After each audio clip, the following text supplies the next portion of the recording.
Selamat datang di audiobook by Book Pensive. Kali ini saya akan membacakan novel fiksi berjudul Almond yang ditulis oleh Son Bon Byung.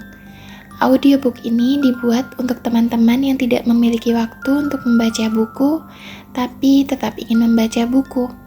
Semoga dengan banyaknya audiobook Indonesia yang ada, semakin mudah untuk mendengarkan buku sembari melakukan aktivitas atau pekerjaan.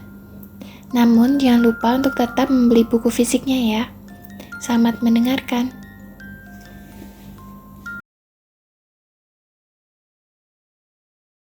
Ibuku bilang, kalau banyak makan almond, maka almond dalam kepalaku pun akan membesar. Hal itu merupakan salah satu harapan ibuku yang tidak akan bisa tercapai.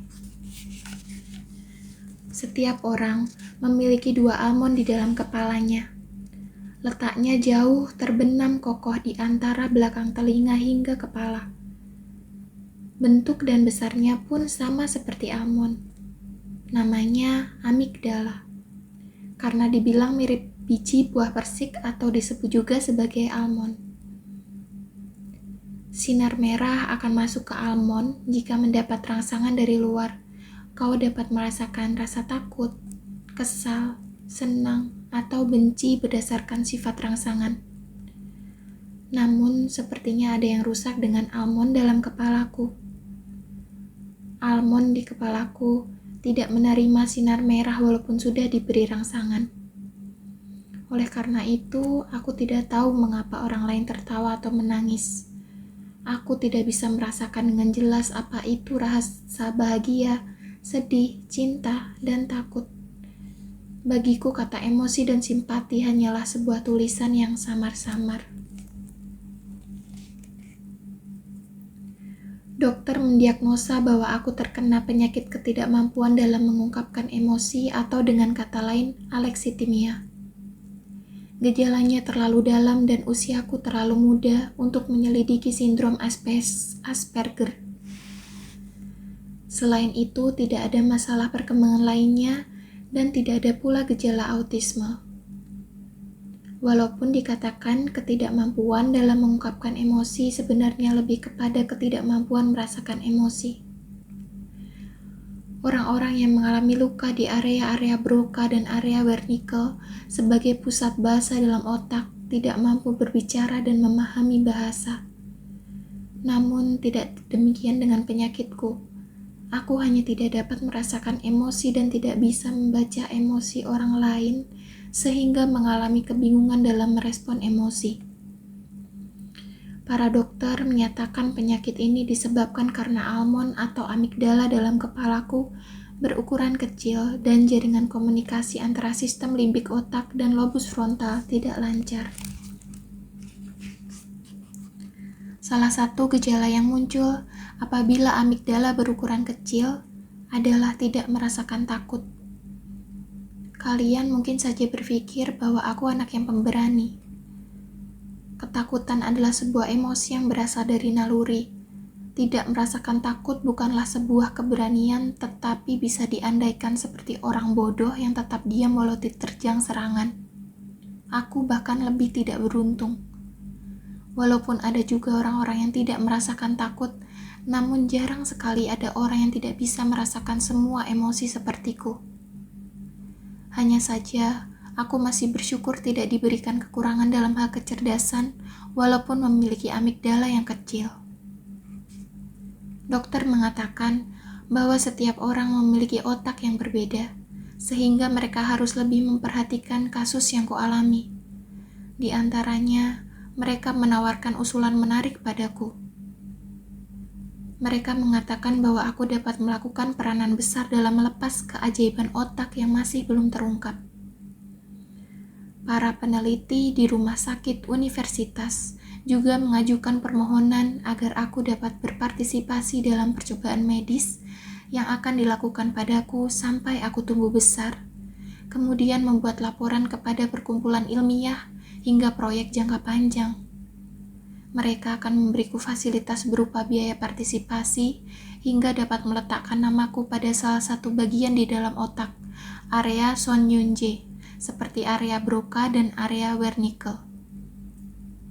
Namun ibuku sudah muak dengan semua dokter dan dengan tegas langsung menolak tawaran tersebut. Masalahnya, ibuku mengetahui bahwa Broca dan Wernicke bukanlah nama objek percobaan melainkan nama ilmuwan. Ibu sering pergi ke perpustakaan kota dekat rumah dan membaca berbagai buku tentang otak. Ibu tidak senang dengan cara dokter yang menganggapku sebagai patung percobaan yang menarik, bukan sebagai manusia. Ibu menutup kembali harapan bahwa dokter-dokter itu dapat menyembuhkanku. Mungkin mereka hanya melakukan percobaan aneh atau memperhatikan reaksiku setelah meminum obat-obatan yang belum teruji dan melaporkannya pada lembaga ilmiah. Ini adalah hal yang ada di dalam pikiran ibu. Jadi ibu sering melontarkan kata-kata yang menurutnya benar. Aku adalah orang yang paling mengerti anakku, ucap ibu kemudian meludah dan menghentikan langkahnya di depan rumah sakit. Dasar orang-orang tidak berotak. Kadang-kadang ibu memang bersikap sok tahu seperti itu. Ibu merasa menyesal akan stres yang pernah ia rasakan ketika sedang hamil dan mengisap dua batang rokok secara sembunyi-sembunyi, serta meneguk bir dalam keputusasaannya. Aku jadi tahu mengapa kepalaku seperti ini. Aku hanyalah anak yang kurang beruntung. Ternyata banyak faktor yang menyebabkan ketidakserasian di dunia ini. Kalau sudah terlanjur begini, mungkin ibu menginginkanku menjadi anak yang jenius. Walaupun tidak peka, mungkin aku bisa menjadi anak yang memiliki daya ingat yang kuat seperti komputer, atau memiliki jiwa artistik yang tinggi hingga dapat menciptakan lukisan yang keren. Dengan begitu, aku bisa diundang dalam acara-acara TV dan menjual lukisan-lukisanku seharga seratusan juta. Namun, aku tidak memiliki kemampuan jenius apapun. Bagaimanapun juga, setelah insiden dengan anak perempuan berpita Mickey Mouse terjadi, ibu mulai memberikan pelajaran yang nyata untukku. Memang sungguh tidak beruntung dan menyedihkan memiliki anak yang tidak mampu merasakan emosi, namun penyakit ini juga cukup membahayakan. Siapa saja yang menasehatiku dengan tampang yang menakutkan tetap saja tidak ada gunanya. Misalnya, berteriak, menjerit, menaikkan alis. Maksud dari semua gerakan itu akan sulit kupahami. Jadi aku tidak bisa mengerti arti yang tersembunyi dari sebuah kejadian. Aku hanya menerima dunia seadanya. Ibu menuliskan beberapa kalimat di atas kertas berwarna, kemudian menempelkannya di sebuah papan besar. Dalam papan hiasan tembok itu terdapat tulisan-tulisan seperti ini. Kalau mobil mendekat, maka harus menghindar atau berlari. Kalau ada orang yang mendekat, bergeser ke salah satu sisi agar tidak bertubrukan. Kalau orang lain tertawa, ikut tersenyum. Di bagian paling bawahnya ada tulisan. Catatan, dalam hal raut wajah, kau akan merasa nyaman bila mengikuti raut wajah semirip mungkin dengan yang dilakukan lawan bicaramu. Tulisan-tulisan itu hanyalah kalimat panjang yang sulit dimengerti olehku yang baru menginjak usia 8 tahun. Tulisan di papan itu terus berlanjut. Ketika teman-temanku yang lain sibuk menghafal tabel perkalian, aku masih menghafal dan mencocokkan kalimat-kalimat yang saling terkait seperti sedang menghafal susunan sejarah kerajaan. Ibu memberiku ujian secara berkala. Aku menghafal masing-masing norma yang seharusnya bisa didapat secara naluri oleh manusia pada umumnya. Nenek meremehkan cara ibu mendidikku sambil menaikkan anak panah yang akan ia tembakkan ke papan. Nenekku sangat jago memanah. Beberapa tahun kemudian, kepalaku menjadi lebih besar, namun ukuran almond di dalamnya tetap tak berubah. Ketika hubungan antar manusia semakin rumit, aku pun merasa semakin kritis karena kesulitan menghadapi begitu banyak variabel hanya dengan rumus yang diajari oleh ibu. Hanya 1 hari setelah pergantian tahun ajaran, aku dianggap sebagai anak aneh dan dibawa ke belakang lapangan untuk dijadikan tontonan semua orang. Teman-teman selalu mengajukan pertanyaan aneh padaku, Namun aku tak bisa berbohong sehingga selalu menjawab apa adanya. Aku bahkan tidak tahu mengapa mereka tertawa terpingkal-pingkal sambil memegang perutnya. Walaupun tidak bermaksud apapun, setiap hari aku menoreh luka di hati ibu. Namun, ibuku tetap tidak menyerah. Jangan menarik perhatian mereka, itulah yang harus kau lakukan. Maksudnya, ibu memintaku agar jangan sampai ketahuan bahwa aku berbeda dari yang lain. Kalau ketahuan, maka aku bisa menjadi bulan-bulanan mereka. Tidak cukup hanya dengan petunjuk sederhana seperti menghindari mobil yang sedang melaju mendekatiku. Jika ingin menyembunyikan diriku yang sebenarnya, aku memerlukan kemampuan akting yang bagus hingga timing itu datang.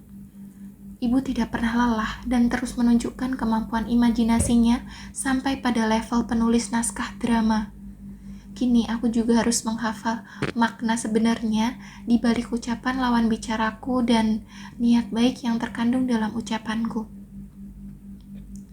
Misalnya ketika teman-teman datang membawa perlengkapan sekolah atau mainan baru, maka aku harus berpikir bahwa mereka bukan sedang menjelaskan tentang barang-barang itu, melainkan mereka sedang pamer. Kalau mengikuti aturan ibu, aku harus menjawab, senangnya. Perasaan yang muncul di balik kata itu adalah cemburu. Apabila ada seseorang yang mengatakan aku tampan atau pintar atau hal-hal yang bersifat positif, tentu saja aku juga harus menghafal hal-hal apa saja yang termasuk dalam kategori positif. Maka aku harus menjawab, terima kasih, atau biasa saja kok.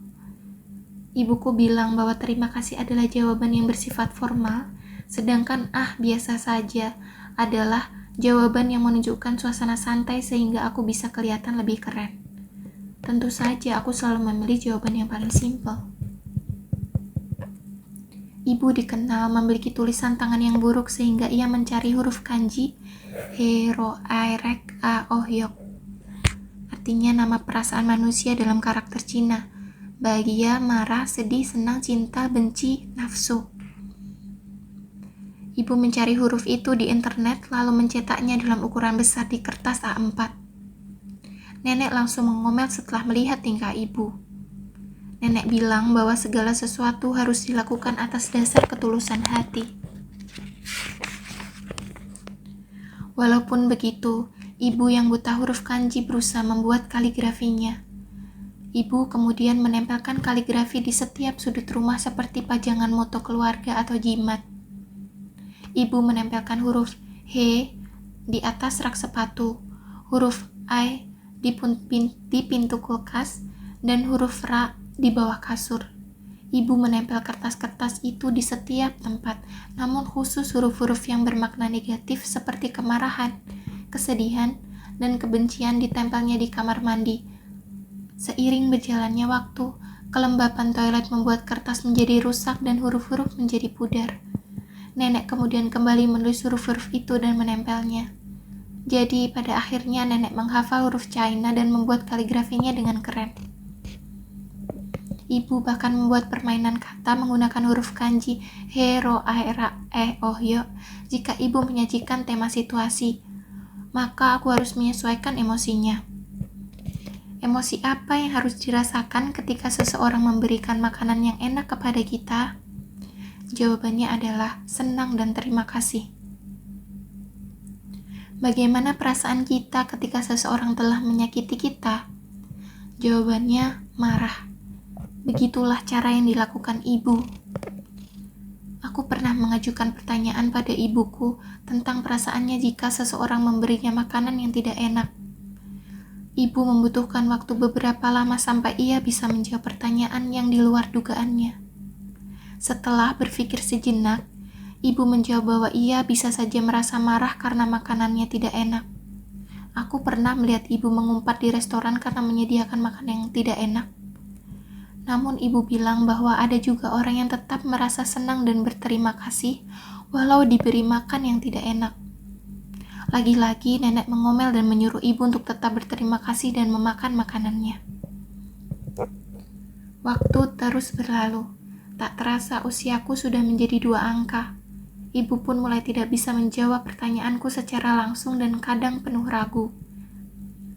Ibu menyuruhku menghafal prinsip dasar hero, airak, ohyok dengan baik seolah ingin menepis semua pertanyaanku. Tidak masalah kalau kau tidak paham hal yang rumit. Yang terpenting adalah memahami prinsip dasarnya dulu. Dengan begitu, kau tetap termasuk dalam kategori anak normal. Sebenarnya aku sama sekali tidak peduli. Sama seperti ketika aku tidak bisa mendeteksi perbedaan kata dengan saksama. Baik aku ini anak normal atau tidak, semua itu tidak akan bisa mempengaruhiku. Hai, kamu sedang mendengarkan audiobook by Book Pensive. Berkat pelatihan rutin dan wajib yang tanpa henti diajarkan ibu, secara bertahap aku mulai terbiasa untuk belajar di sekolah tanpa masalah apapun. Sejak kelas 4 SD, aku sudah bisa beradaptasi dengan kelompok, dan harapan ibu agar aku tidak menjadi pusat perhatian pun bisa terwujud. Sebagian besar, aku cukup memilih untuk diam. Aku memerlukan banyak kesabaran apabila diam ketika harus marah. Aku akan menjadi orang yang sopan apabila memilih untuk tidak tertawa, dan aku akan menjadi orang yang kuat bila memilih diam ketika harus menangis. Pada akhirnya, diam adalah emas. Sebaliknya, aku harus membiasakan mulutku untuk selalu berkata terima kasih dan maaf. Kedua kata ini bagaikan kata ajaib yang dapat membantuku melewati situasi yang membingungkan. Sampai di sini cukup mudah. Sama seperti memberikan uang kembalian 2 atau 300 won ketika ada orang yang memberiku uang 1000 won. Hal yang sulit adalah ketika aku harus memberi uang 1000 won lebih dulu. Jadi aku masih kesulitan untuk mengungkap rasa keinginan atau kesukaan terhadap sesuatu. Alasannya karena aku membutuhkan energi ekstra. Aku harus membayar terlebih dahulu, sedangkan aku sendiri tidak ingin membeli apa-apa dan tidak tahu harus membayar berapa. Situasi ini sangat sulit bagiku seolah-olah memaksa ombak bergulung di danau yang tenang. Sebagai contoh, mengatakan, aku juga ingin makan. Ketika melihat kue coklat yang tidak ingin ku makan sama sekali. Kemudian bilang, bagi aku satu dong, sambil tersenyum. Ketika seseorang menubrukku atau ingkar janji, aku berusaha ketus pada mereka sambil bertanya, kenapa begitu? Kemudian menangis sambil menggenggam kedua tinju. Semua itu adalah hal-hal yang paling sulit bagiku. Sebenarnya aku tidak ingin melakukannya, tapi ibuku bilang kita bisa dicap sebagai orang aneh kalau terlalu pendiam. Jadi, ibu menyuruhku untuk melakukannya kadang-kadang saja. Manusia adalah hadiah dari pendidikan. Kau pasti bisa, kata ibu. Ibu bilang bahwa semua yang dilakukannya semata-mata hanyalah untukku, atau dengan kata lain ia menyebutnya dengan cinta. Tetapi bagiku semuanya lebih dekat pada jerih payah untuk menutupi rasa luka di hatinya.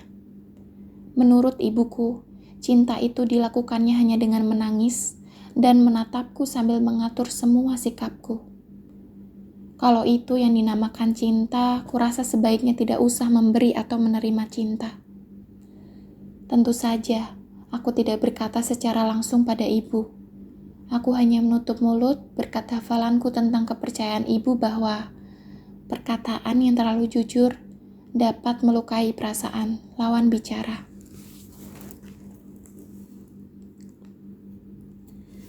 Berdasarkan cara ekspresi yang diajarkan nenek, aku rasa aku lebih cocok dengan nenek dibandingkan dengan ibu. Sebenarnya mereka tidak punya kesamaan dalam hal penampilan, selera, dan sifat. Kecuali sama-sama menyukai permen rasa plum. Nenek bilang, kalau saat kecil ibu lebih dulu akan mencuri permen plum di toko. Ibu yang mendengar kata lebih dulu, merasa tidak terima dan menampik dengan suara lantang bahwa kejadian itu adalah yang pertama dan terakhir kalinya. Namun nenek hanya tertawa dan berkata, syukurlah perilaku buruknya tidak terjadi berulang kali. Mereka mempunyai pendapat yang berbeda tentang alasan menyukai permen plum. Permen itu dapat memberikan rasa manis dan asin sekaligus di waktu yang sama. Permen plum memiliki sisi luar transparan dan berkilau, sedangkan bagian dalamnya terdapat garis berwarna merah. Memutar-mutar permen di dalam mulut merupakan salah satu cara mereka untuk menikmati kesenangan yang berharga.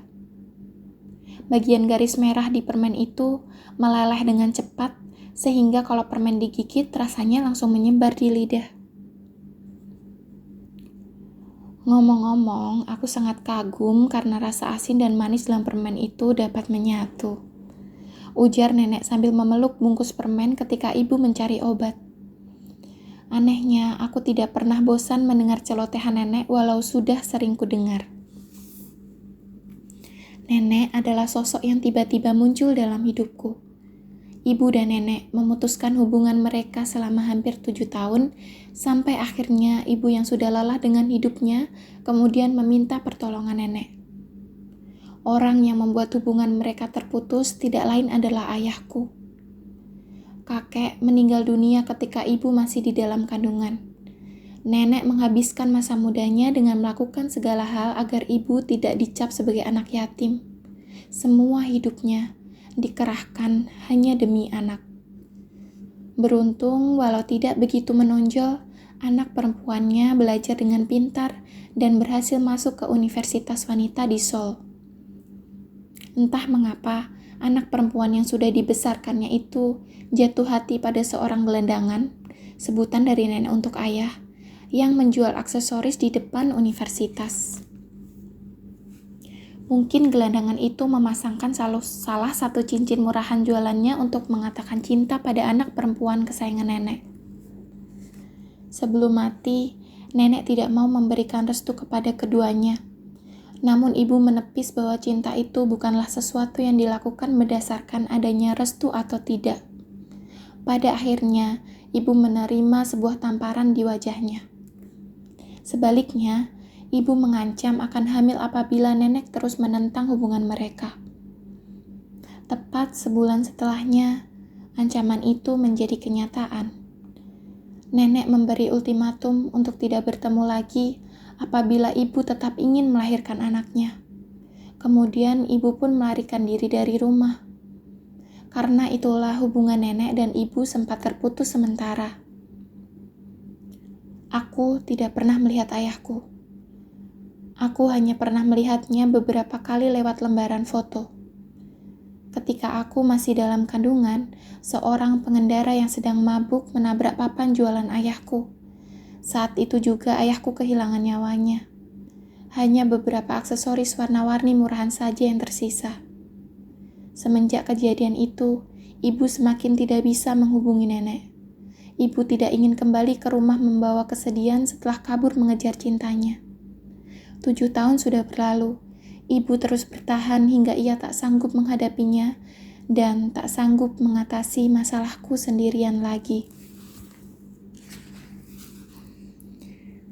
Aku bertemu nenek untuk pertama kalinya di McDonald.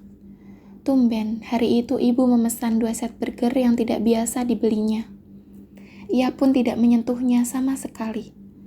Pandangan ibu hanya tertuju pada pintu keluar masuk restoran. Setiap ada orang yang masuk, berulang kali mata ibu langsung membesar dan mengecil sambil menegak dan membukukan pinggangnya.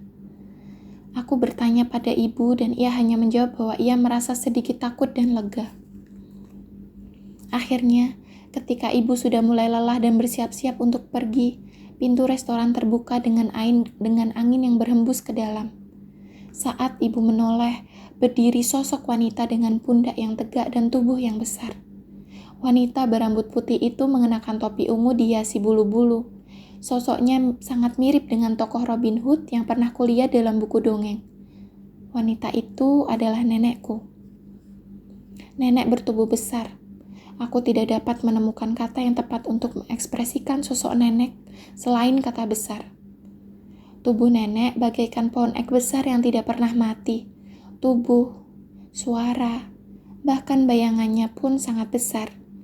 Khususnya tangan nenek sangat tebal seperti tangan laki-laki. Nenek kemudian duduk terdiam di depanku sambil menyilangkan tangan di depan dada dan menutup erat mulutnya.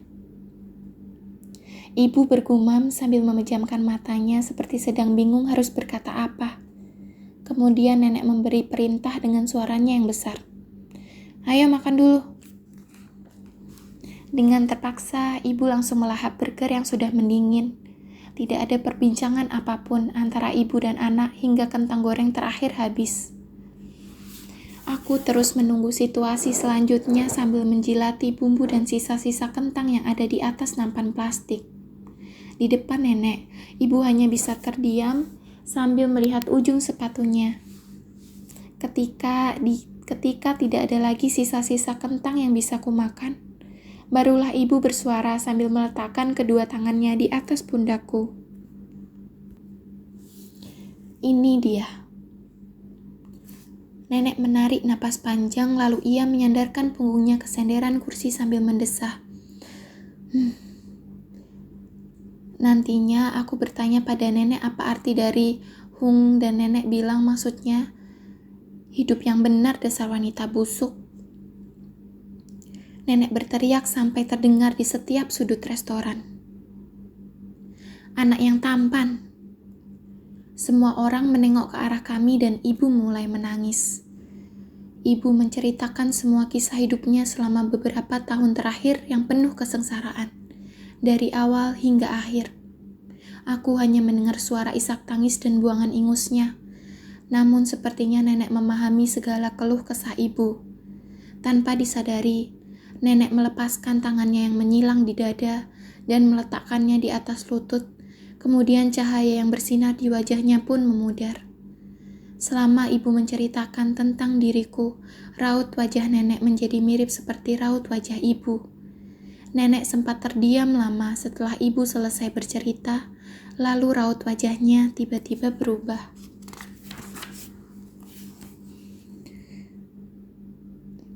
"Kalau apa yang ibumu bilang itu benar, maka kau adalah monster." Ibu melihat nenek dengan mulut yang menganga. Nenek menyodorkan wajahnya sampai di dekat mataku lalu tersenyum. Ia tersenyum sangat lebar sampai bisa menyatukan ujung bibirnya dengan matanya. "Kau adalah monster yang paling menggemaskan di dunia." Setelah itu, nenek langsung mengusap-usap kepalaku sampai membuatku kesakitan. Sejak itulah kehidupan kami bertiga dimulai.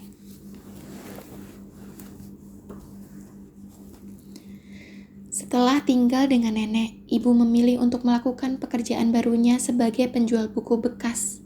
Tentu saja semua itu berkat bantuan nenek. Namun, kata ibu, nenek sering mengomel. "Kau bilang selamanya ingin menjual tok demi melanjutkan pendidikan anakmu, tapi kau sendiri tidak bisa belajar dan kini hanya berjualan buku bekas, dasar wanita busuk." Walaupun ucapan wanita busuk itu memiliki arti yang sangat kasar, namun nenek tidak segan-segan mengatakannya kepada ibu. Tega sekali seorang ibu mengatakan anak perempuannya sebagai wanita busuk. Memangnya aku berbohong, lagi pula orang-orang akan membusuk ketika dia mati. Aku tidak mengumpat, melainkan mengatakan yang sebenarnya. Aku dan ibu selalu pindah ke sana kemari sampai akhirnya dapat bersatu dan tinggal menetap dengan nenek. Setidaknya nenek tidak mengkritik pekerjaan ibu yang tidak begitu menghasilkan. Nenek memiliki kecintaan terhadap bahan cetak. Oleh karena itu, waktu ibu kecil, nenek sering membelikan berbagai macam buku dan menginginkan ibu menjadi perempuan bertas selempang yang ahli membaca. Sebenarnya nenek menginginkan ibu menjadi seorang penulis. Sepertinya nenek mengharapkan ibu untuk sukses, kemudian tidak menikah dan menjadi wanita profesional yang menua dengan keren. Andai waktu bisa berputar, sebenarnya semua itu adalah kehidupan yang ingin dijalani nenek. Hal itu juga yang menjadi alasan nenek memberikan nama ibu sebagai Ji-en, yang artinya penulis. Ji-en, begitu aku memanggil namanya yang kubuat dari huruf-huruf keren dan aku sering menyuruhnya membaca buku supaya menjadi anak yang pintar. Tapi ternyata apa yang dipelajarinya dari buku hanyalah nekat jatuh cinta pada pria bodoh. Dasar, ujar nenek sambil menggerutu. Sejak dunia internet sudah mulai terkenal, tidak ada seorang pun yang berpikir bahwa menjual buku bekas adalah pilihan yang baik untuk berdagang. Namun ibuku bersikeras untuk tetap menjual buku bekas.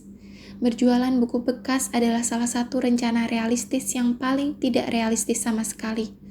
Menjual buku bekas merupakan impian ibu sejak lama, namun ibuku sama sekali tidak bisa menuliskan sisa-sisa goretan hidupnya melalui tulisan. Ibu harus menjual hidupnya, namun ia tidak mempunyai kepercayaan diri dan menganggap bahwa hal itu bukanlah keharusan seorang penulis. Sebagai gantinya, ibu ingin menjual buku-buku milik orang lain. Tidak terasa ibu sudah mengumpulkan 100 buku. Setelah itu ia memilih satu persatu buku bekas itu.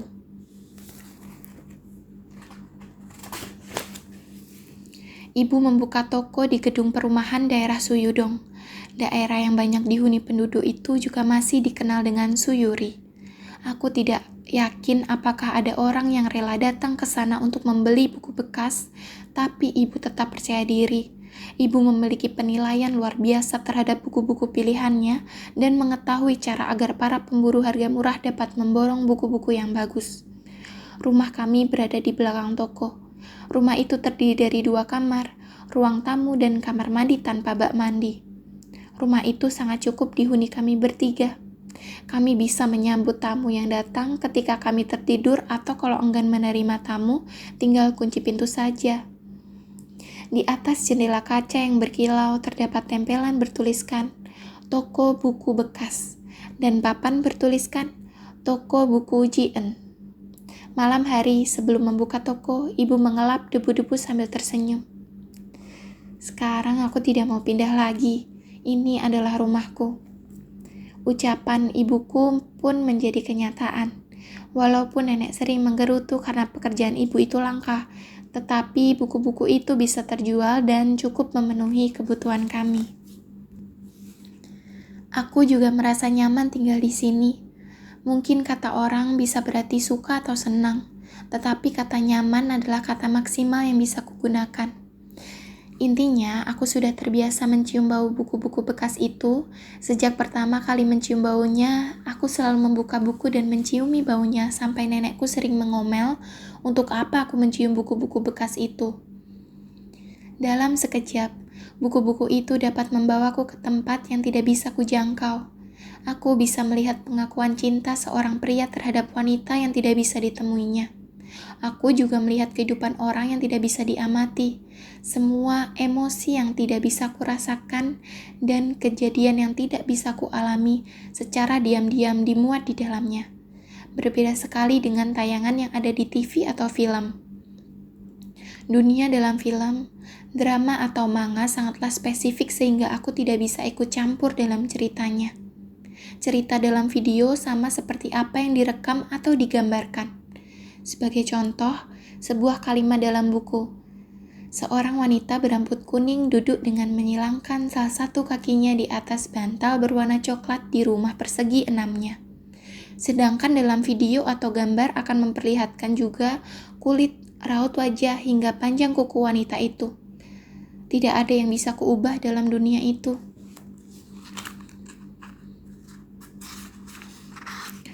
Dulu, ibu memiliki badan yang langsing. Ibu sering menggambar eyeliner coklat tua di matanya yang hitam dan bulat, padahal matanya semakin kelihatan lebih besar. Rambut panjangnya menjuntai sampai pinggang dan selalu mengoleskan lipstik berwarna cerah di bibirnya, seperti sosok vampir. Kadang-kadang aku sering melihat foto-foto lama ibu, namun tidak ada perubahan pada dirinya sejak kecil hingga usianya yang hampir menginjak 40 tahun ini. Baik gaya berpakaian, bentuk rambut, dan penampilannya semuanya sangat mirip. Tampaknya hanya tubuhnya yang sedikit demi sedikit tumbuh berbagai tinggi, bertambah tinggi. Aku menjuluki ibu sebagai wanita yang tidak busuk. Demi ibu yang sering sakit hati dibilang wanita busuk oleh nenek. Namun sambil merengut ibu berkata bahwa ia juga tidak senang dengan julukan yang kuberikan itu. Sama seperti ibu, nenek pun juga tidak menua. Rambut abu-abunya tidak menghitam atau memutih. Tubuhnya yang besar tetap tegak dan porsi minumnya juga masih sama hingga matahari terbenam. Setiap tahun sekali, kami naik ke atas atap dan meletakkan kamera di atas tumpukan batu bata untuk mengambil foto keluarga. Hanya akulah anak laki-laki dari ibu si vampir yang tidak menua, dan cucu nenek raksasa yang terus tumbuh di antara kedua wanita yang tidak berubah ini. Di musim dingin tahun ini, ketika insiden terjadi, aku menemukan sesuatu yang asing yang terlihat di wajah ibu beberapa hari sebelum salju pertama turun. Awalnya aku mengira ada rambut pendek yang menempel di wajahnya. Aku mencoba untuk mengambilnya. Namun itu bukanlah rambut, tetapi keriput di wajahnya. Aku tidak tahu kapan keriput itu muncul, tapi cukup dalam dan panjang. Ini pertama kalinya aku menyadari bahwa ibuku sudah tua. Ternyata ibu sudah berkeriput, ujarku. Ibu hanya tersenyum dan membuat keriputnya semakin memanjang. Aku pernah membayangkan bagaimana penuaan ibu, namun tidak dapat tergambarkan dalam benakku. Bagiku hal itu sesuatu yang tak bisa aku percaya. Kini yang tersisa bagiku hanyalah menjadi tua. Ketika berkata seperti itu, entah kenapa senyuman di wajah ibu semakin memudar. Ibu menatap kejauhan tanpa ekspresi dan memejamkan matanya. Apa yang ia pikirkan? Apa ia membayangkan menjadi nenek-nenek tua? Namun ternyata ibu salah. Tidak ada kesempatan baginya untuk menjadi tua.